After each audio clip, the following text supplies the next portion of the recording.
o Etienne já tinha conversado comigo para vir fazer essa palestra, e tudo bem. E ontem à noite, bom, lidando com o resto final de resfriado, que é comum para todo mundo, e ontem à noite uma amiga que sabia que eu vinha aqui, ela falou assim, mas eu vi que você está escalada para fazer palestra no Plenitude de Manhã, como é que você vai? Porque eu devia estar aparecendo não sei o quê, mas não falava direito, não é gestionado. Você não... Como é que você vai fazer? Isso não é problema meu. Eu me comprometi a trabalhar. Agora o problema da espiritualidade, eles que se virem. Eu estou disposta, estou fazendo a minha parte. Então aqui estou eu, portanto... Como a gente mora nos Estados Unidos, eu vou fazer um disclaimer. Caso a voz não esteja agradando, fala com espiritualidade, porque eles não fizeram o serviço direito. É bem por aí, né? Fazendo de trabalho, estamos aqui para trabalhar. Então, falando nisso, vamos ver o que é o trabalho. Eu gosto de contar essa história de um carteiro, naqueles tempos das cidadezinhas antigas, né? Aqui nos Estados Unidos, onde todo mundo se conhecia, e naqueles tempos que o carteiro andava a pé, entregando a carta, né? Correndo de cachorro, de vez em quando, saía correndo, você já viu, todo mundo já viu aqueles filmes, né? E todo mundo se conhecia. Aí, logo de manhã, o carteiro com o malotinho de carta dele, passeando, ele andando pela cidade encontrou um professor muito conhecido, muito querido, né? E ele parou lá e deu um alô para o professor. Ah, professor! Viu o professor lá cuidando do jardim, né? Como vocês estão vendo aqui. E ele falou assim, ei, professor, trabalhando logo cedo? E o professor respondeu, não, eu estou descansando. Seguiu o caminho dele, foi, entregou as cartas e tal. E no final da tarde, volta o carteiro e vê o professor sentado lá no jardim, lendo um livro. Aí o carteiro fala, ô professor, está descansando? O professor, não, estou trabalhando. Então, é uma historinha assim, simples, mas que ilustra bem as diferentes perspectivas que cada um de nós, que cada pessoa tem do trabalho, né? Usando ver o trabalho, eu acho isso muito interessante, porque na Grécia Antiga, o trabalho era considerado uma verdadeira desonra. Imagina, a Grécia, berço da civilização. Naqueles idos, o trabalho era reservado às classes inferiores, aos escravos. E ao longo da humanidade, a gente vai encontrar histórias do homem escravizando o homem, subjugando os mais fracos, com o fim de quê? Qual era o objetivo? Fazer os mais fracos trabalhar para sustentar os mais fortes. É exatamente esse que era o objetivo da subjugação. E nessa pesquisa, nesse estudo que eu fiz, que eu achei muito interessante descobrir que naqueles tempos da antiguidade, até mesmo a educação, o trabalho de professor era considerado um trabalho das classes inferiores, um trabalho mesmo, um trabalho escravo. Eu achei isso assim, falei, nossa, então isso naquele tempo. Agora, obviamente, muitos séculos já se passaram, e com o evoluir da humanidade, obviamente a evolução do planeta, o homem construiu, ou melhor dizendo, reconstruiu a sua relação com o trabalho.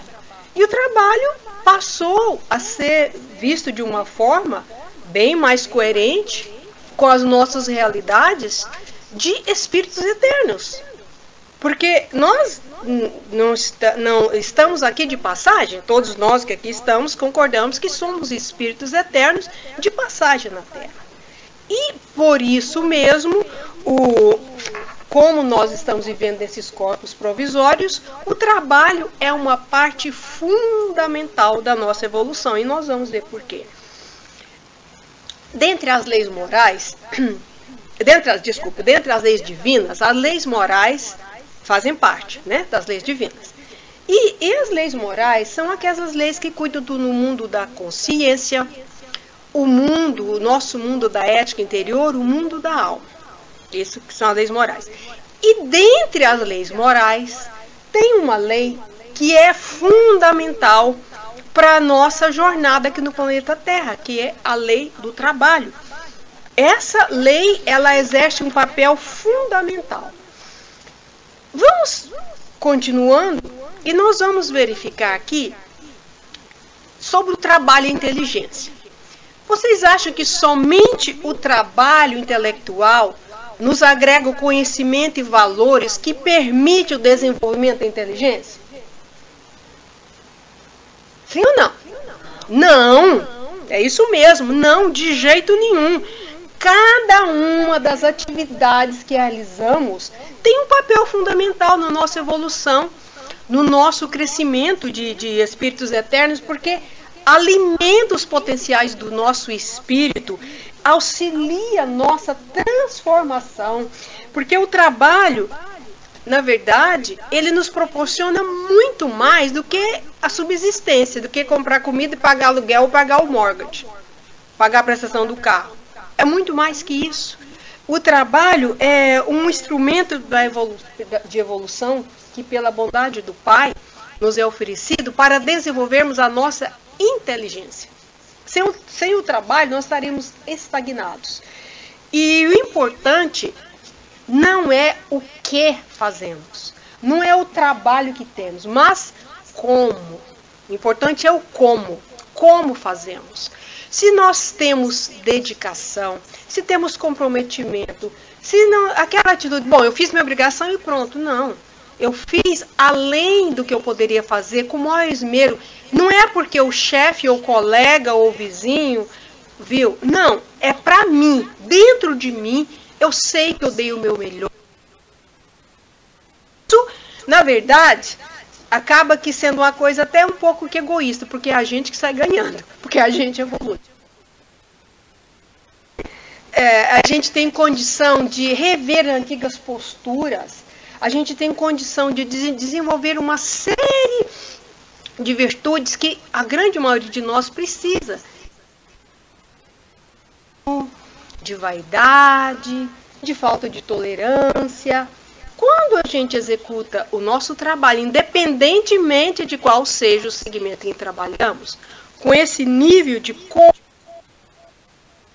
conseguimos ir galgando um degrau, um depois do outro. E agora eu gostaria de trazer aqui algumas definições de trabalho, e a primeira delas nos é trazida pelo espírito Joana de Ângeles, pela psicografia do nosso querido Divaldo. A Joana diz o seguinte, que o trabalho é uma ocupação do ministério, que é o exercício material ou intelectual para se fazer ou conseguir alguma coisa. Exercício material ou intelectual para se fazer ou conseguir alguma coisa. É isso que nos diz Joana de Ângeles. E o Rodolfo Caligares, no livro As Leis Morais, nos diz que o trabalho é uma lei da natureza a que ninguém pode se esquivar sem prejudicar-se, pois é por meio do trabalho que o homem desenvolve sua inteligência e aperfeiçoa suas faculdades. E ao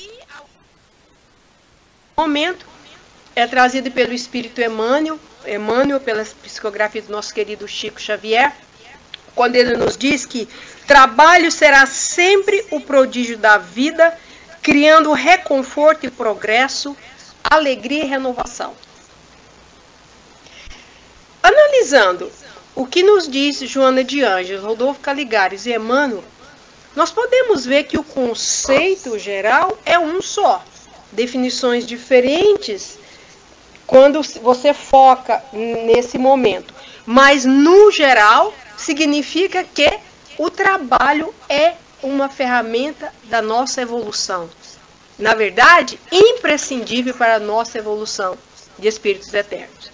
E eu sempre brinco, né, vocês já devem ter me ouvido dizer isso, que eu gosto de ir lá no tirateima, que é a condição kardeciana. Ali, as outras coisas que a gente fala, isso, tá, pode até contestar, mas aqui, ó, aqui não tem que contestar. Está lá na condição kardeciana. Quem falou foi o Espírito da Verdade. O Kardec juntou tudo para a gente de uma maneira didática, bonitinha, mas não tem como questionar. Se alguém vier questionar o que o Kardec falou, foi bom, você vai lá resolver com ele, porque comigo não. Então, aqui a primeira conceito que eu gostaria de trazer é o que a gente encontra aqui no Evangelho, segundo o Espiritismo. E se Deus houvesse isentado do trabalho do corpo o homem, seus membros... Imagina, nossos membros, nossas pernas, nossos braços, atrofiados. Também, já está chegando lá. Aqui, ó. Se houvesse isentado do trabalho da inteligência, seu espírito... no estado de instinto animal, lá no tempo, ó, no tempo, lembra o tempo que a gente leva lá, o domo das cavernas, a gente que era bárbaro, a gente teria ficado... Não estaríamos aqui hoje no plenitude, não. Então, ele continua dizendo, por isso é que lhe fez do trabalho uma necessidade, ele disse, procure e acharás, trabalha e produzirás. Dessa maneira será filho das tuas obras, terás delas o mérito e serás recompensado de acordo com o que hajas feito. Não tem como fazer pelo outro. Então aqueles nossos amigos, nós, né? Naquele tempo que a gente estava lá na Grécia Antiga, que a gente achava que era trabalho das classes inferiores de escravo, de lá para cá, creio que nós mudamos muito. Porque nós já compreendemos que não. Tanto é que eles evoluíram, né? A gente já sabe o restante da história. E agora, eu gostaria de trazer aqui umas... Porque, olha, gente, esse livro dos Espíritos, eles são danadinhos, viu? E nessas 1019 perguntas, a gente acha praticamente tudo que a gente precisa na vida. É só ir lá que acha, de uma forma ou de outra, procura que acha. E está lá de uma forma tão didática, tão bem feita, que uma pessoa que não tem muita cultura, que às vezes tem só o primário, consegue ler e entender. E também alguém que tem um PhD, entende, está acessível a todos. Está lá, de uma forma muito didática, né? E o Kardec não deixava por menos. Ele fazia uma pergunta, respondia, não se dava por satisfeito e fazia outra, até completar o raciocínio. A primeira que eu quero trazer aqui para nós, eu escolhi algumas, não todas, mas o que eu achei mais assim relevante para o nosso estudo de hoje. A primeira delas, quando ele pergunta, a necessidade do trabalho é lei da natureza? E a resposta, o trabalho é lei da natureza, por isso mesmo que constitui uma necessidade, e a civilização obriga o homem a trabalhar mais, porque lhe aumenta as necessidades e os gozos. Porque o trabalho, na verdade, é uma forma que Deus nos permite trocar nossos conhecimentos uns com os outros, que permite que a gente traga as experiências, as bagagens de outras reencarnações para essa encarnação, e que a gente continue evoluindo. Imagina, quando foi tantas invenções, né, que foram trazidas, e aquela que a gente sempre traz, né, várias pessoas já citaram como exemplo, do Thomas Edison, né, da lâmpada, né, quando um repórter meio assim enxeridinho perguntou, ei, mas você não cansa não, cara, 999 vezes você já não descansa, né, não vai parar, não vai desistir? E ele falou, não, eu simplesmente descobri 999 formas de como não funciona, mas uma hora chegou lá. E ele chegou. Por quê? Utilizando a inteligência, né? E, bom, talvez a história não tenha sido bem assim, mas todo mundo já conhece essa história, né? Então, eu coloquei minha pitada de goiano aqui, então pra... E aqui, a próxima pergunta. Por trabalho só se deve entender as ocupações materiais? A gente já viu isso lá antes, né? Antes do Kardec falar, nós já falamos. Não. O espírito trabalha assim como o corpo. Toda ocupação é útil, né? Porque claro, é óbvio que a gente precisa dedicar uma atividade para a qual a gente tem aptidão. Tem aptidão nessa encarnação, para a qual a gente está preparado, né? E é muito importante a gente lembrar, como a gente está aqui, na carne, às vezes é comum que a gente às vezes perca um pouco o foco e lembra, não, mas eu vou ser médico porque dá dinheiro, eu quero ganhar dinheiro, eu quero ficar rico. Não está nem preocupado se tem aptidão, pelo menos para ciências biológicas. Às vezes o cara é só da matemática purinha e simples. Ou alguém quer ser engenheiro, vai eu lá ser engenheira, juntou os dedos na mão, juntou as duas mãos, acabou, não sei mais fazer conta. E olha lá, a calculadora tem que me treinar também. Matemática, ciências exatas não é o meu forte. Nessa encarnação, pelo menos, não é. Se eu tiver que... Tomara que eu já tenha aprendido em outros, esteja escondidinha lá, em estado latente, porque senão eu vou ter que estudar muito ainda nas outras. Mas matemática, ciências exatas não é o meu forte. Só estudei bem para passar no vestibular, passei e nunca mais quero ver isso na minha frente. Né? Então, a gente tem que ter essa de verificar quais são as nossas aptidões. Não importa se um é padeiro, ou é médico, ou é advogado, ou é jardineiro, ou é motorista. O que importa é a forma como é exercida aquela profissão.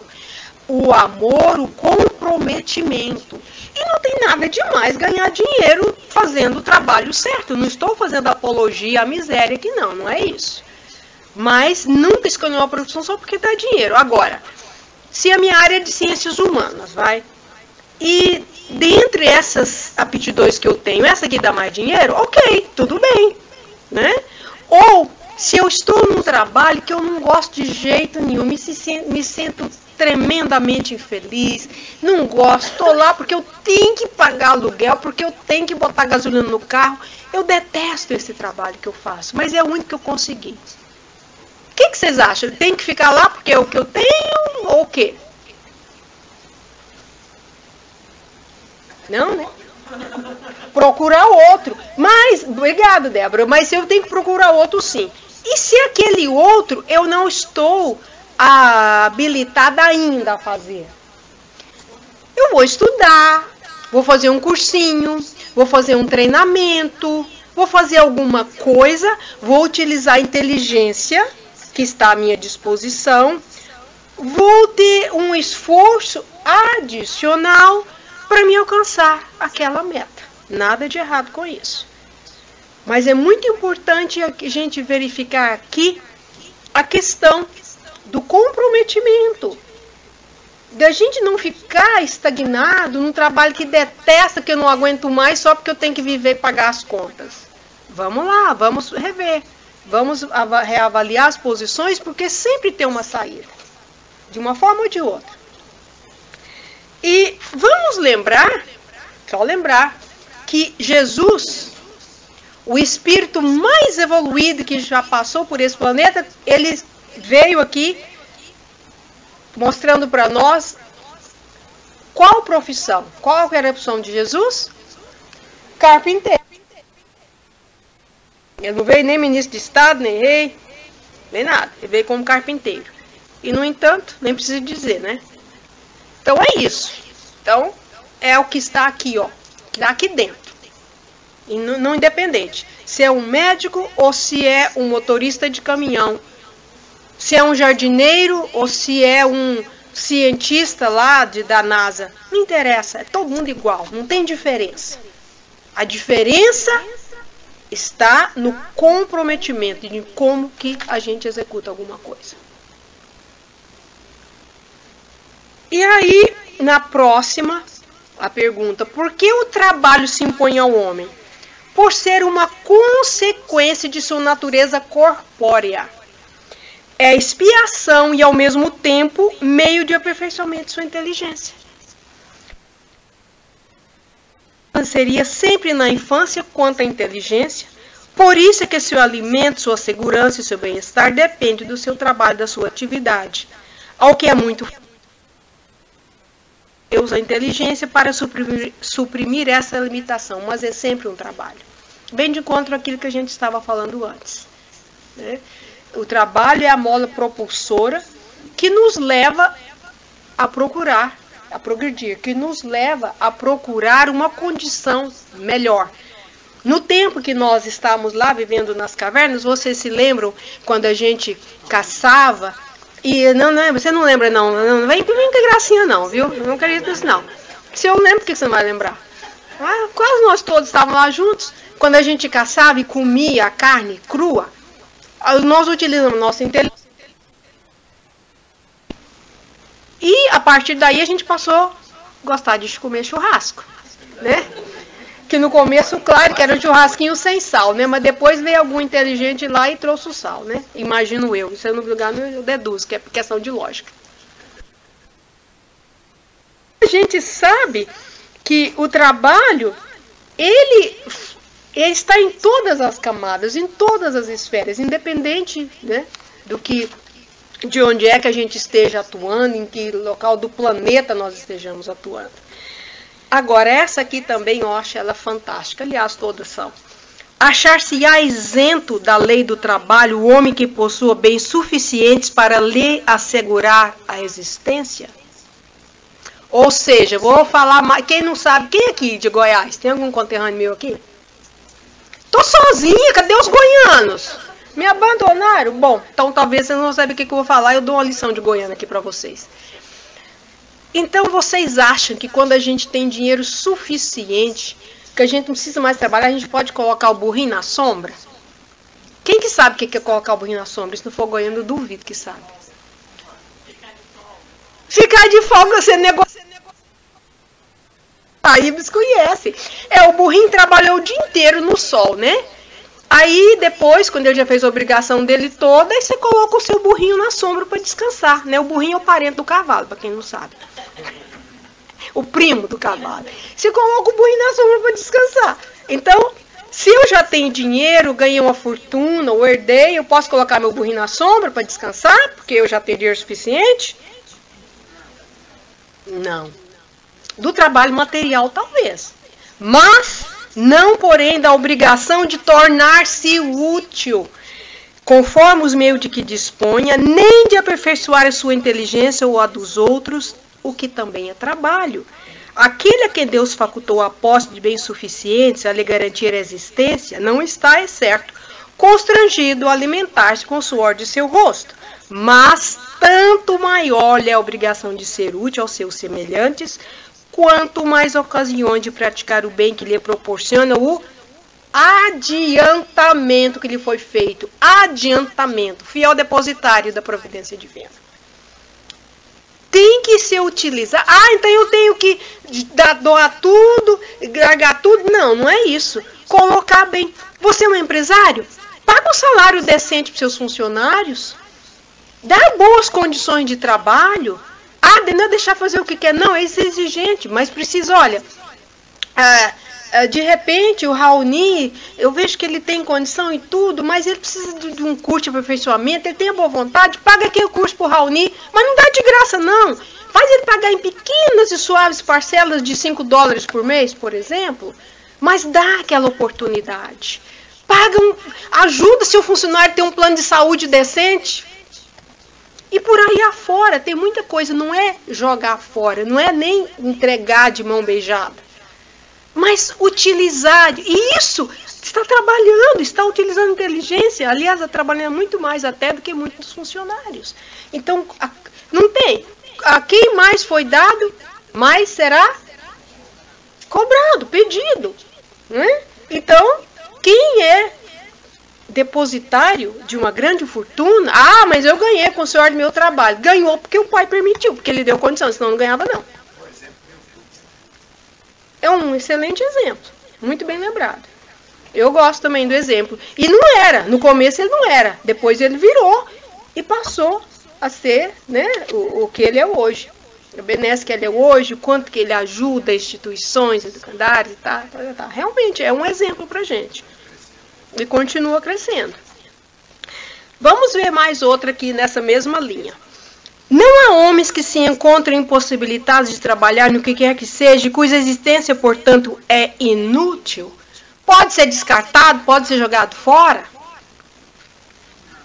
Deus é justo. Só condena aquele tornou inútil a sua existência, porquanto esse vive às expensas do trabalho dos outros. Ele quer que cada um seja útil de acordo com suas faculdades. Quem é que... Vocês lembram quando ela estava falando da lista, né? Que ela explanou muito bem sobre isso. Que o materialista é o seguinte: não serve mais descarta, gastar dinheiro com você para quê? Não precisa mais, não tem mais utilidade, né?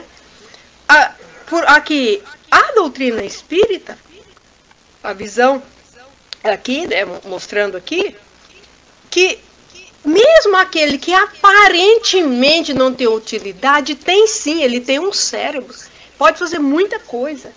Ninguém é inútil, a não ser quem se declara inútil. Não, eu não presto para nada mais, não. Nessa encarnação já deu o que tinha que dar, vou pendurar a chuteira. Não, não. Todo mundo tem utilidade, muita, sempre.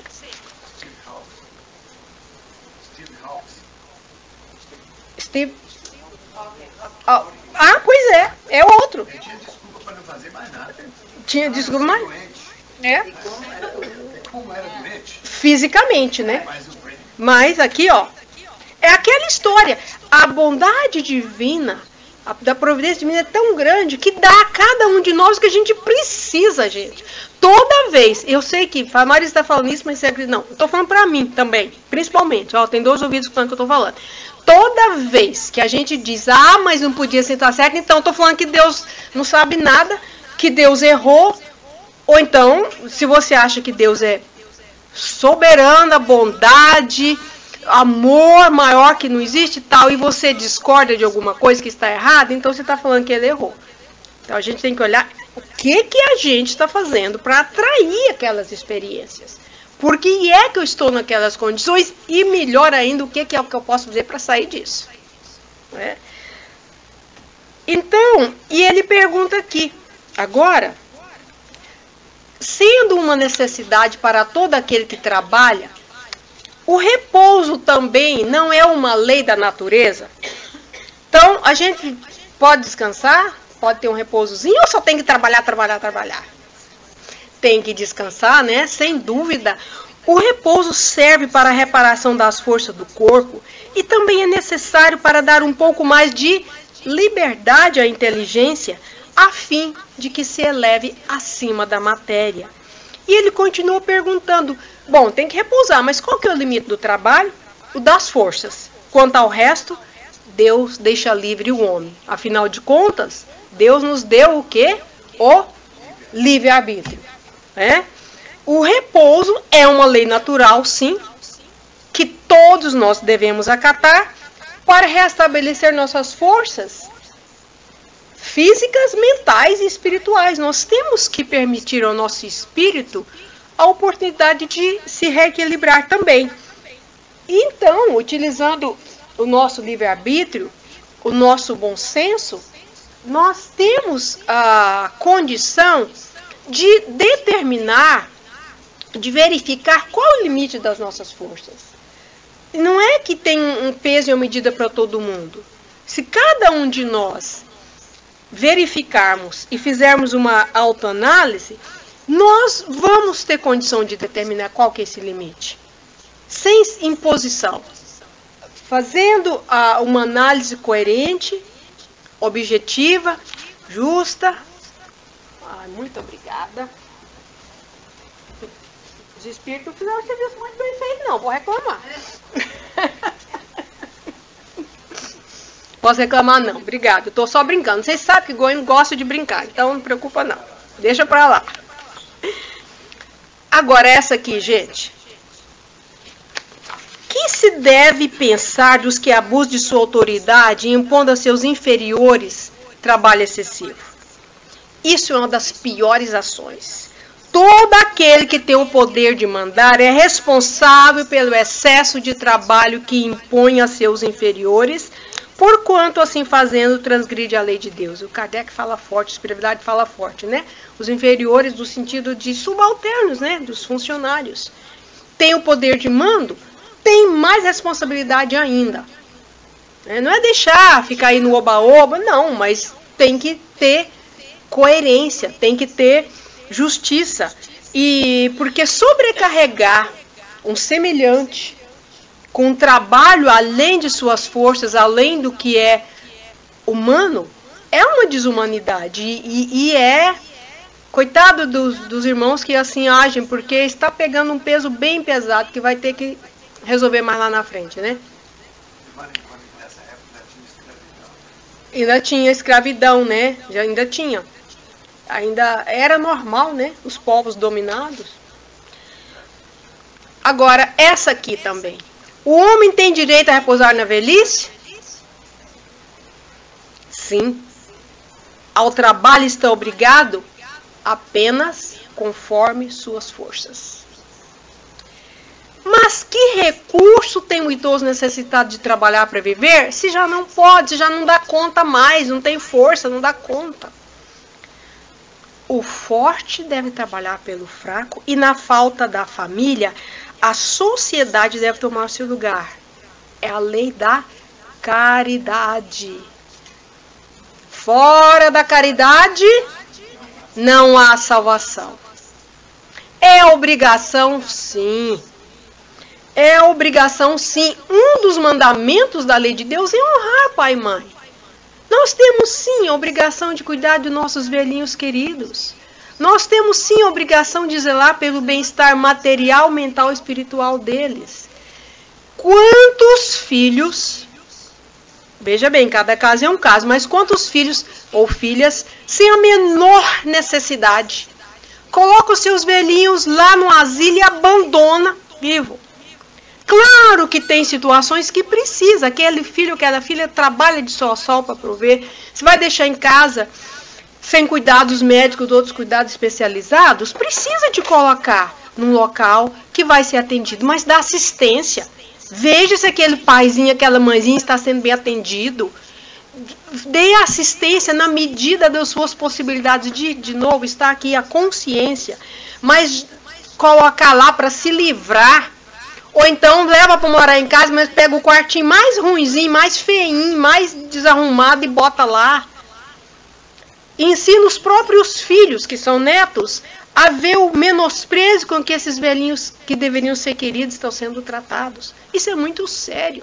Isso está indo frontalmente contra as leis de Deus. E se não tem filho, é obrigação de todos nós.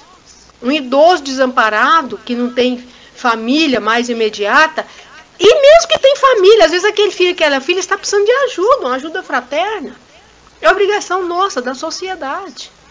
Se nós estamos andando, caminhando para um planeta de regeneração, a gente tem que começar a pensar nisso, porque eu não fui lá ainda não, mas no mundo regenerado, eu duvido que as coisas aconteçam desse jeito. Gente, vocês estão rindo? Eu tenho pretensão alta, eu quero ir para Júpiter. Opa, vou, não sei quando, né? Quantos séculos, milênios, mas que eu vou. Tem que começar tem que querer alto, né? E ter meta alta pra gente chegar lá. Vocês não querem ir comigo pra Júpiter comigo, não? Ninguém quer? Ah, bom, então vamos trabalhar, né? Quem quer ir pra Júpiter tem bastante trabalho pra fazer. Portanto, os espíritos superiores deixam muito claro: o repouso na velhice é justo. É mais do que justo. Mas, por outro lado, a gente não precisa nem deve relegar os nossos velhinhos queridos ao abandono, ao relento, porque não serve para mais nada, não. Ó, eles têm isso aqui. Na maioria dos países asiáticos, a velhice é sinônimo de sabedoria e respeito. Na sociedade japonesa, normalmente, antes de tomar uma decisão importante, eles consultam os seus anciões. Não é isso? Consulta, né? Então, está confirmando. Consulta, porque eles valorizam a experiência, a sabedoria, né? É inteligente isso. Se o meu vozinho, o meu paizinho já aprendeu tanta coisa, por que eu não vou lá e... Pai, me fala aqui, isso aqui como é que é? Vou... Ou mesmo um idoso que não é meu parente, tio, vozinho, né, carinhosamente chamando, é até inteligente da parte da gente aproveitar essa experiência deles, sabedoria deles. E para o idoso, essa é uma forma de continuar trabalhando. Isso aqui me traz à mente meu saudoso avô, o vovô Chico Pacheco, que desencarnou com quase 93 anos de idade, plenamente lúcido, em perfeitas, as suas condições mentais perfeitas, tinha um senso de humor fantástico, meu avô. E todo mundo, né, apaixonado pelo avô, todo mundo, a comunidade morava numa cidade pequena, muito respeitado pela sabedoria inata que ele tinha, né. E o vovô, eu até lembro, a última vez que eu vi o vovô encarnado, eu tinha 30 e poucos anos, faz pouquinho tempo, 2 anos para trás, por aí. Tá rindo por quê, cara? Oxa! É o sotaque, ok. Agora sim, tá bom. Só ia reclamar pra Eliane, viu? Então, mas realmente, a última vez que eu vi o vovô, eu tinha uns 30 e poucos anos, e eu já morava muito longe dele. Eu morava no interior de Goiás, eu morava longe. E eu sempre fui em diálogo muito falando que o vovô, a gente foi conversar, e aí, do outro lado da casa dele, naquele tempo, tinha uma igreja evangélica, eles cantavam muito. E ele falou assim, minha filha, os irmãos aí, ó, eles ficam tentando me convencer a cantar com eles porque eu vou ser salvo. Você acha que se eu for cantar lá eu vou ser salvo? E começou a rir, né? Aí, e que eu vou descansar. Eu falei, vovô, esse negócio, né? E foi, minha filha, você sabe que eu tô perto, meus dias tá chegando, né? Não sei o quê. E eu, como meu avô, já não tinha que assim, não, vô, não fala isso, não. Aí eu falei, não, vô, se eu orar, o senhor vai descansar? O senhor eles vão estar com uma lista desse tamanho esperando quando o senhor for. Você te prepara. O senhor trata de descansar agora, porque quando o senhor for, acabou de for alguém. Ele riu. E aí, minha filha, assim mesmo, me fala dessas coisas aí. E começou a me fazer um monte de perguntas. Mas assim, na simplicidade, no linguajar dele, perguntas profundas sobre a vida espiritual, como é que era. E eu aproveitei, falei, vovô, pelo que eu entendo, pelo que eu estudo, que eu acredito, tenho certeza, é assim. E ele foi perguntando. Eu falei muito, tive a oportunidade. A última vez que eu vi encarnado, tem essa lembrança muito forte dentro de mim, com muita alegria. Mas o que eu quero contar aqui para vocês hoje é um causo, que o goiano fala causo. É um causo da minha infância, que a gente passava férias na casa deles, lá na chácara, a primaiada toda, meus irmãos, era uma festa.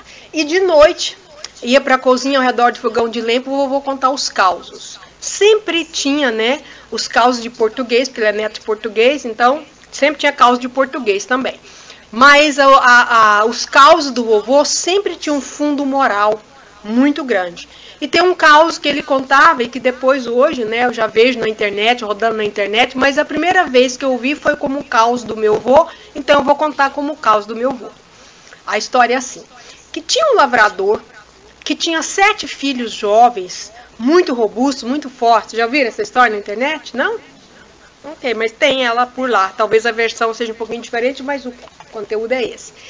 E esse lavrador tinha criado os filhos muito unidos, a esposa já tinha ido antes, só ele e os filhos. Uma família muito unida, os filhos extremamente amorosos, adorava aquele pai. E o pai ali no leito de morte, nas últimas, né? Já sabia que estava para partir. Aí, e os filhos aqui, daqueles homão, né? Guarda-roupa ao redor do pai ali. Aí o pai falou, meus filhos, eu quero que vocês vão lá no quintal e cada um traz uma vara para mim. Eles olharam assim, pai, vara? É, filho, vai lá no pé de árvore lá e pega uma vara, cada um traz uma vara para mim. Eles olharam assim, mas o que o pai quer com a vara? Mas como filhos, né, que eram bons filhos, atendeu o pai, foram lá, buscou a vara. Cada filho trouxe a vara, 7 varas. Agora ata aí num feixe para mim. Atou as varas. Aí pegou o filho mais velho e falou, agora eu quero que você quebra esse feixe. O filho tentou, né, as varas fortes, não deu conta. Agora vai pro seu irmão, foi pro outro irmão, não deu conta. E foi até chegar no último filho, e achando aquele estranho, cada vez mais estranho. Será que o pai já está alucinando, né? Já que está indo. Mas atenderam o pai. Chegou o caçula, ninguém deu conta. Aí ele falou, então me dá aqui que agora eu vou quebrar. Eles, pai, mas nós que somos jovens, não conseguimos, o senhor vai conseguir? Dá, meus filhos, eu vou mostrar para vocês. Sabe o que ele fez, né? Desatou o feixe, quebrou as varas, uma por uma, e falou para os filhos: meus filhos, se vocês permanecerem unidos, vocês serão invencíveis. Mas se vocês se desunirem, vocês cairão facilmente em armadilhas. E virou para o lado e exalou o último suspiro. Eu acho essa história linda. Mostra, até o último instante, ele trabalhou. Olha, né? Que exemplo de vida. Trabalhou até a última hora. Bom, mas vamos falar agora um pouco de repouso. O Herculano Pires, no livro Curso Dinâmico de Espiritismo, ele nos diz que repouso é uma forma de diversificação do trabalho para recuperações e reajustes nos organismos materiais e nas estruturas psicomentais do homem. Aquilo que a gente já viu lá no Livro dos Espíritos, mas lá atrás em outras palavras. O repouso faz parte. O repouso é necessário para o nosso refazimento físico, nosso refazimento orgânico, nosso refazimento mental e o nosso refazimento espiritual.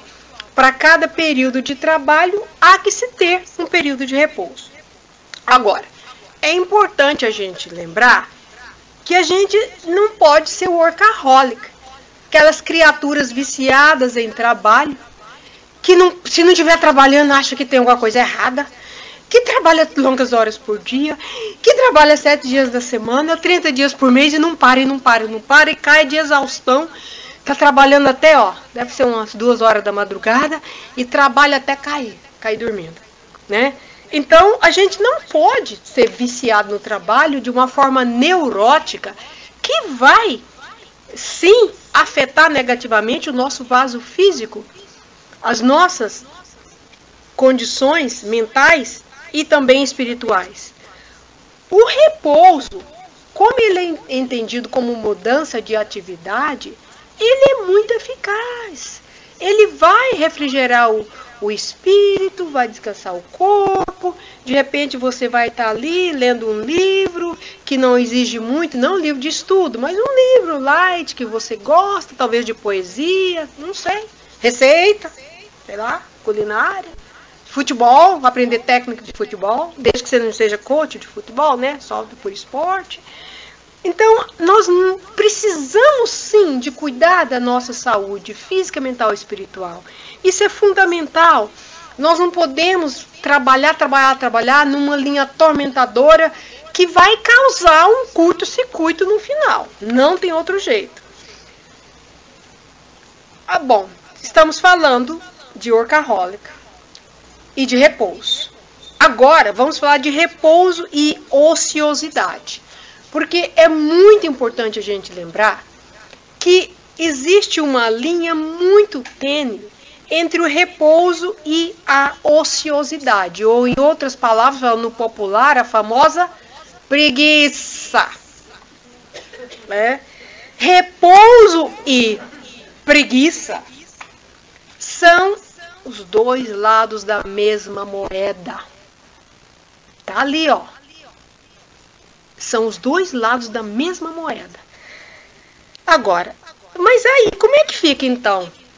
E como é que eu posso saber se eu estou repousando ou se eu estou sendo preguiçosa? Saber como? Bom, a única resposta é usar o bom senso. Deus não nos deu bom senso? Deus nos deu inteligência. Vamos utilizar o bom senso, vamos ter equilíbrio para julgar qual é a nossa capacidade mental, qual é a nossa capacidade física, qual é a nossa capacidade intelectual. Nós temos sim que respeitar os nossos limites e a gente precisa repousar de acordo, né? Não adianta querer trabalhar e ter a mesma habilidade orgânica de quando eu tinha 20 anos, com os 30 e poucos não é a mesma coisa mais. Não ri não, Alex. Então, como é que a gente pode repousar? Depende muito de cada um. Existem inúmeras possibilidades, a gente tem que avaliar o que condiz mais com a gente. Posso, por exemplo, repousar ouvindo música.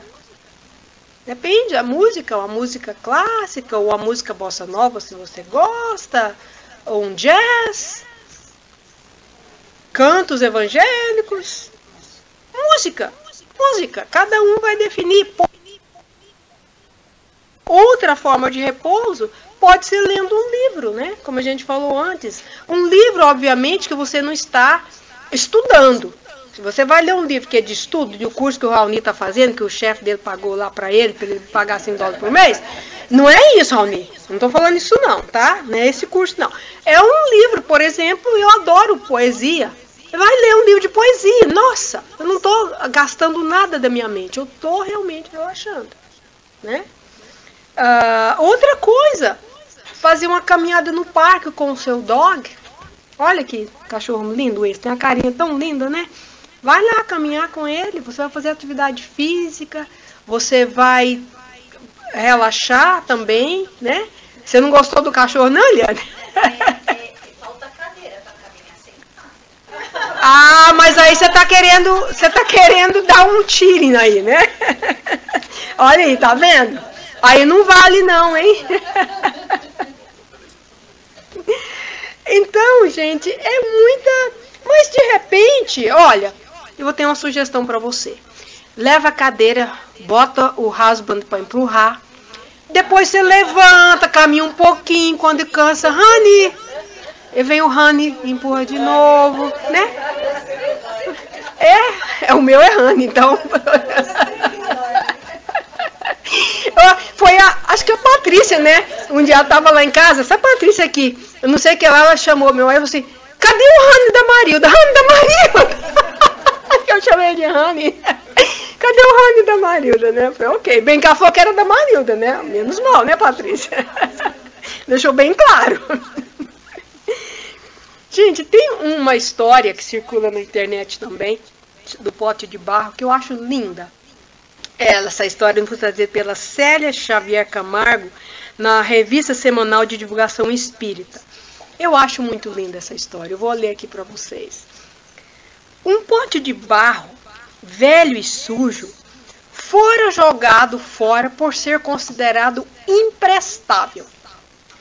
O velho pote já conhecera momentos felizes, fora jovem e bonito, e sua pintura atraía os olhares de todos e a admiração de todos.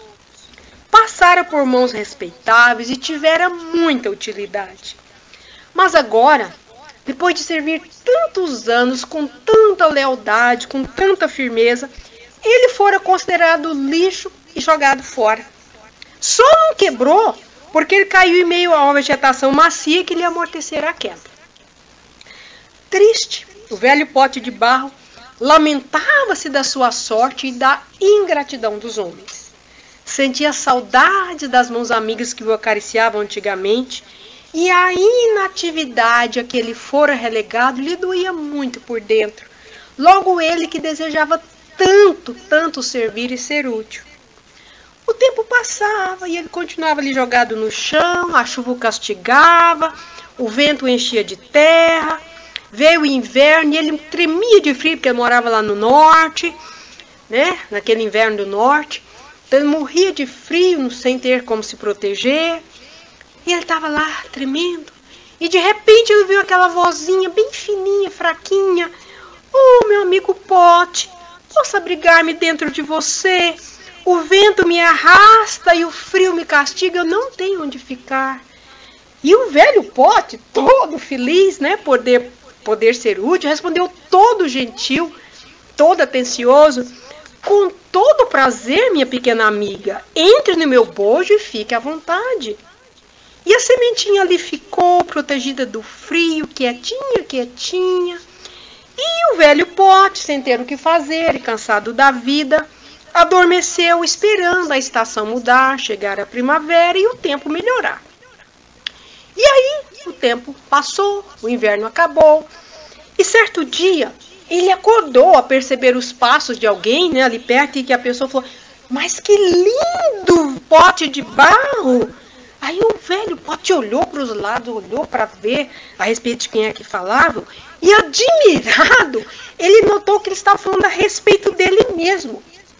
Aí ele ficou muito surpreso, e só então ele notou que se transformara num lindo vaso de flores, porque a sementinha que ele permitira que se alojasse em seu interior germinara, e no meio de verdes e brilhantes folhas, lindas flores desabrocharam, enchendo-o de perfume de cor. E o Pote sorriu satisfeito da vida e muito orgulhoso de sua nova e útil função. Claro, né, meus amigos, meus irmãos e irmãs? É uma parábola, uma história simples, mas ela tem um paralelo muito grande com as nossas vidas, né?